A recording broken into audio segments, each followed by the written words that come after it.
Make no bones about it, this is an NFL event.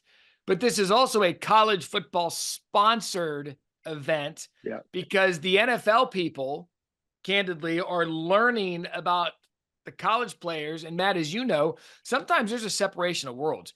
Like there are people that are all NFL, and that's just what they do. They're Mhm. NFL. And then there's people like me who are pretty much, 75% college, where all I do is college. And so it's kind of a crossover event, if you will. Yeah, that's why I fell in love with the NFL draft when I was like 8 years old, was because growing up obsessed with college football, it was like, why aren't these guys being drafted early, or why aren't they playing in the NFL like I expect them to? And so I think for us college football obsessed people, like I still consider myself a college football fan more than I am an NFL fan. And it's like a graduation. You've watched these Right. players for 2, 3, 4, now 5, 6, 7 years in some cases, and you want to see, okay, where do they go? Like, we're going to send them out into the world. What are they going to become? What are they going to do? And it's so much fun for me to do that, whether it be as a fan or as an analyst, to have watched players for a couple years and then see, okay, how does the NFL feel about this player? And then, can they even prove the NFL wrong? Like our guy Brock Purdy is doing right now. So that's the fascinating part of it for me.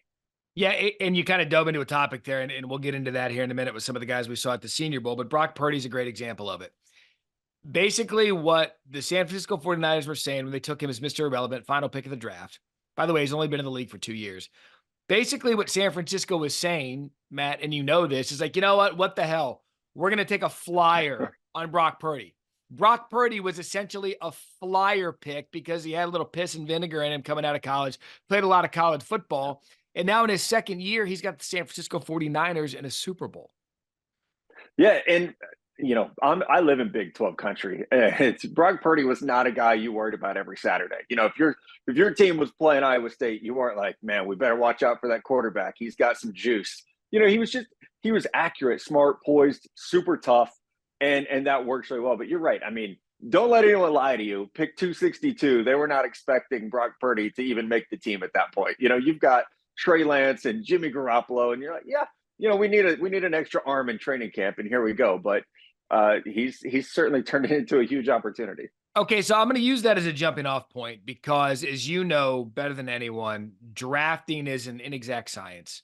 And in fact, Yep. it almost reminds me of baseball, where if you fail 6 out of 10 times, you're in the Hall of Fame because you're batting 400 for your career, which it's impossible to do. And so for me, the draft process is kind of similar in that you want to hit. I mean, you're drafting these guys to hit, but the statistics don't back that up. And so with Purdy, you're thinking, okay, you didn't expect 7th round guy to hit. And that leads me to this. I'm glad you brought up that same draft because it was 1, 2, 3. There was Trevor Lawrence, there was Zach Wilson, and Trey Lance. Oops. I think Justin Fields was in that draft too, wasn't he?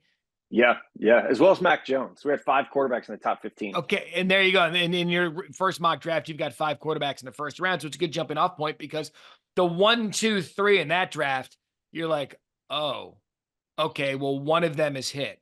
Mac Jones is not going to hit. So that's 3 of the 5 that haven't hit.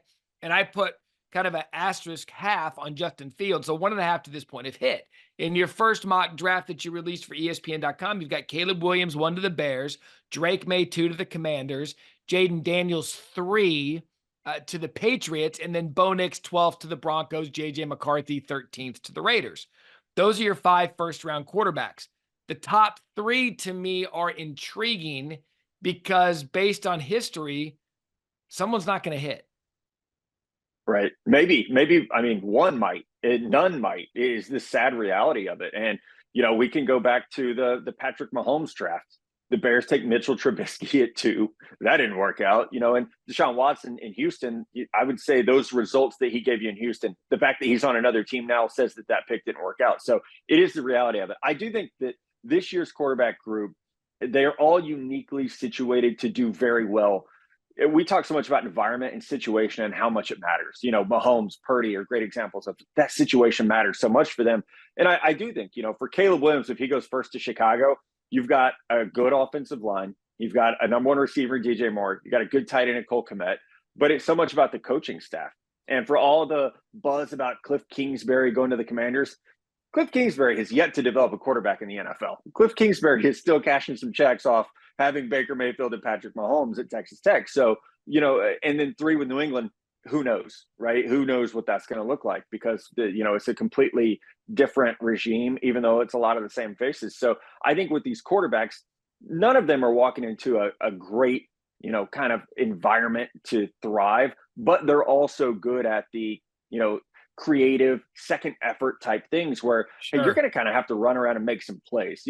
Whomever goes to Chicago has the best situation, but if you're going to Washington, that offensive line's terrible. Sam Howell was the second most sacked quarterback in the NFL last year. New England's offensive line, terrible. They have no wide receivers. So these guys, we're going to have to give them a little bit of time to see what they can become, kind of like Trevor Lawrence. That first year was rocky, and then we started to see the progress. But so it's so important that, these guys not only are given some time, but that these teams then try to draft around them. Philly did a great job with Jalen Hurts of, okay, we've got a guy we believe in. Let's build around him. Buffalo with Josh Allen did the same thing. So I would say if you're a fan of one of those 3 teams, yes, these quarterbacks are great. They could all become hits, but you got to make sure you're surrounding them with the right talent and the right supporting staff.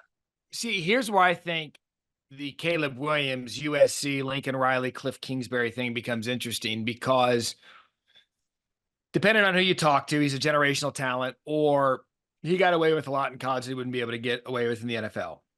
Depending on what radio show you listen to, there are rumors that Caleb wants nothing to do with Chicago, although said radio show has backed off that stance a little bit.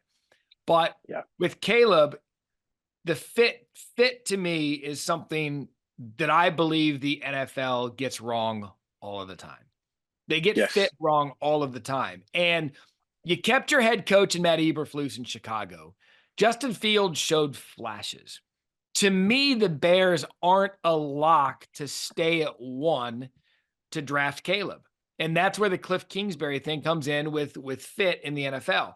If I'm an NFL general manager, owner, head coach, and I am literally placing my career in the hands of the quarterback that I draft, it's not coincidence. The Cardinals did it with Cliff Kingsbury when they purposely signed him, the head coach, to draft Kyler Murray. And so, to me, Caleb's in a similar situation. Yeah. Like where Kyler, you remember being at the Super Bowl and Kyler's there doing Gatorade interviews, and it's like not answering Dan Patrick's questions. Like, are you going to play baseball or football? And he's like, I don't know. I think that was the last time we saw a quarterback who had the power to say, I don't want to go there. I'll go play baseball. I was a top 10 pick in baseball. I'll just go do that if I don't like the situation. So Arizona hires Cliff Kingsbury. I've been told stories about that interview process that Cliff comes in 1 year after they draft Josh Rosen. Cliff comes in and says, I'm taking Kyler first overall. Like, that's my guy. He'll play for me. So I do think, to your point, there is that if Chicago doesn't take Caleb Williams, then Washington has done a very, very smart thing by grabbing the guy that we know Caleb will work with, that we know he will play with. There's a connection there. Lincoln Riley has spoken on it, even though they were only together for a year. There's obviously a trust factor there. So whether Chicago says, hey, we like Justin Fields, we'll trade the pick, which is certainly, something they have to entertain. Or if they say, you know what, we kind of like Drake Maye, we'll flip the pick with you and we'll take Drake Maye, or we'll take Jayden Daniels. So Ryan Poles has a chance. He did this last year when they traded out number 1 overall. He has a chance to do something special if there's conviction in Justin Fields or one of the other quarterbacks. And then I think that Kingsbury hire does get much more interesting, as well as the fact that Caleb is from the DC suburbs. Definitely makes that interesting too. So allow me some conspiracy theories for you for a minute. One, I find it very coincidental that Cliff Kingsbury was, a pen stroke away from being the offensive coordinator of the Raiders. All of a sudden that falls through, and now he goes to the team that's got the number 2 pick for a quarterback that could go high. That's conspiracy theory number 1. And I love, if you look at the juxtaposition of the North Carolina Tar Heels in the top 3 of the draft. Listen to it's absolutely hilarious to me that what North Carolina could do here for a minute. I'm going to give you the lineage of North Carolina quarterbacks right now in the NFL and how it affects. Mitch Trubisky, you just brought him up. Played very little football at North Carolina, had a good pro day, had a good season. People like the measurables. He's overdrafted. We know how that worked out. Sam Howell got his opportunity for the Commanders. Again, bad offensive line, same touchdown interception ratio, wasn't good.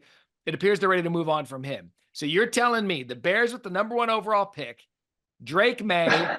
They draft Mitch Trubisky, Right. North Carolina quarterback, and now Drake Maye Yeah. sitting there.